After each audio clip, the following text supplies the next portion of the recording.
ইন্নাল হামদুলিল্লাহ নাহমাদুহু ওয়া নুসাল্লি আলা রাসূলিহিল কারীম আম্মা বাদ ফাআউযু বিল্লাহি মিনাশ শাইতানির রাজীম বিসমিল্লাহির রহমানির রহিম। সম্মানিত ভিউয়ার্স, আসসালামু আলাইকুম ওয়া রাহমাতুল্লাহ। আমি ডাক্তার নাহিদ ফকির। আমার সামনে যিনি আছেন এনার নাম হচ্ছে জুলেখা, বয়স হচ্ছে মাত্র 40 বছর। উনি এসেছেন বেশ দূর থেকে, বাসা কক্সবাজারেই যদিও। তো এই চাচিটি এসেছেন আমার কাছে মূলত প্রথমত যে কারণে এসেছিলেন সেটা খুব ভয়াবহ একটা সমস্যা ছিল। অর্থাৎ ওনার ব্রেস্টে, বাম পাশের ব্রেস্টে ওখানে একটা অর্সের মতন একটা ফোড়ার মতো হয়েছিল। সেখান থেকে পুঁজ বের হতো, দুর্গন্ধ পুঁজ বের হতো এবং অসহ্য ব্যথা ছিল, জ্বালা পোড়া ছিল, ভিতরে চুলকাতো। এত বেশি ব্যথা ছিল যে ওখানে কোনো রকম স্পর্শ লাগলেই ব্যথা করতো, তাই না বাবা? এরকম ব্যথা ছিল। তো এনার আবার ডায়াবেটিস ছিল, পাশাপাশি এই সমস্যা নিয়ে উনি আমার এখানে আসেন। যদিও ইতিপূর্বে বিভিন্ন সময় ডাক্তার দেখিয়েছেন, ইভেন আমাদের বিভিন্ন হোমিও চিকিৎসকের থেকে ওষুধ খাইছেন। তো পরবর্তীতে পরিবর্তন না হয় উনি আমার কাছে আসেন। আমি রুগীকে তৎক্ষণাৎ বিবেচনা করে 1 সপ্তাহের ওষুধ দিয়েছিলাম। সেই 1 সপ্তাহ ওষুধ খাওয়ার পরে কেমন লাগছিল?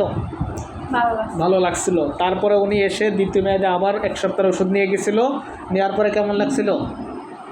1 সপ্তাহ দ্বিতীয় মেয়াদে আবার ওষুধ নেওয়ার পরে ভালো লাগছিল। তারপরে কারণবশত আর আসতে পারেননি, আর আসেননি। তো যাই হোক, উনি আবার পুনরায় এসেছেন 1 সপ্তাহ পূর্বে, অর্থাৎ আবার 1 সপ্তাহ ওষুধ নিয়ে গেছিল। আজকে উনি আসছেন। তো সব কিছু মিলিয়ে এখন আপনার সেই ঘা কি আছে ওই বুকে, ওই জায়গায় ঘা কি আছে?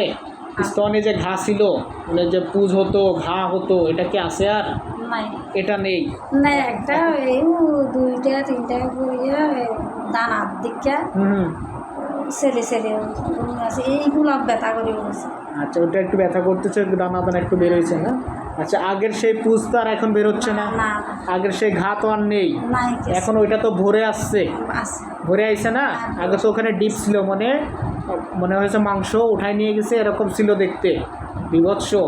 সেই মাংস তো এখন ভরাট হয়ে গেছে, এখন স্বাভাবিক হয়ে গেছে, মোটা করে মনে করেন স্তনের কালারের সাথে মিলে গেছে এখন, তাই তো? মিলে গেছে, সামান্য একটু লাল আছে, ওটাও মিলে যাবে ইনশাআল্লাহ এবার ওষুধে। তো এখন আর সেই জ্বালা পোড়া, সেই ব্যথা, সেই চুলকানি আর সেই কষ্ট নেই না? আগে ব্যথা কিরকম? সামান্য এখানে ব্যথা করে, চাপ দিলে না এমনি? এমনি একটু ব্যথা করে, সুই ফোটানো ব্যথা মতো। আচ্ছা, এটাও এবার ওষুধে ইনশাআল্লাহ চলে যাবে। এটা আপনার আরও আগে চলে যেত যদি আপনি ওই দ্বিতীয় মেয়াদে ওষুধ নিয়ে মাঝে গ্যাপ না দিতেন। আল্লাহ ইচ্ছা আপনি সুস্থ হয়ে যেতেন। আর সম্ভাবনা ছিল এনার ক্ষেত্রে, আমি বলেছিলাম যদি প্রথম 7 দিনে পরিবর্তন না হয় তাহলে আমি একটু বায়োপসি করতে দিব, দেখব যে ওখানে বিশেষত ক্যান্সার হয়েছে কিনা এই ব্যাপারটা। তো যাই হোক, আল্লাহ করলে সেদিকে আর যাওয়া লাগেনি, যেহেতু প্রতি 7 দিন পরই উনি আসছে।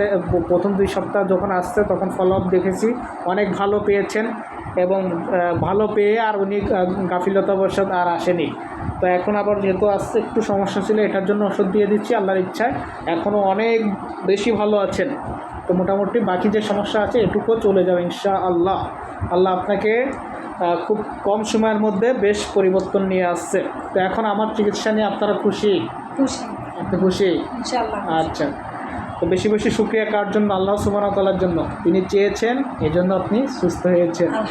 ঠিক আছে। এর আগে কোথায় কোথায় ডাক্তার দেখাইছেন? একটা দেখাইছিলেন। ও হ্যাঁ, ও ডাক্তার তো আমার সাথে ফোনে কথা বলছিল না? আচ্ছা, উনি ইতিপূর্বে একজন ডাক্তার দেখিয়েছিলেন, উনিও আমাকে রিকোয়েস্ট করছিল আসলে দেখার জন্য পেশেন্টটাকে, যদি অবস্থা খুব খারাপ ছিল। যাই হোক, তো আপনি কি আমাকে ভিডিও করার অনুমতি দিয়েছেন বাবা? আমাকে ভিডিও করার অনুমতি দিয়েছেন? এই যে আমি ভিডিও আপনার সাথে দিয়েছেন, যে ধন্যবাদ আপনাকে আমাকে সহযোগিতা করার জন্য। আপনারাও দোয়া রাখবেন আমার এই পেশেন্টের জন্য, আল্লাহ যেন ওনাকে খুব কম সময়ের মধ্যে যতটুকু সমস্যা আছে এতটুকু যেন সুস্থ করে দেন, যেহেতু উনি ডায়াবেটিসের রোগী। তো এই দেখেন, একটা বিষয় আপনাদের উদ্দেশ্যে বলি, যে ডায়াবেটিস রোগীদের ক্ষেত্রে কথিত আছে, বলা হয় যে অনেক সময় ঘা শুকাইতে দেরি হয়। হ্যাঁ, এটা মহাসত্য।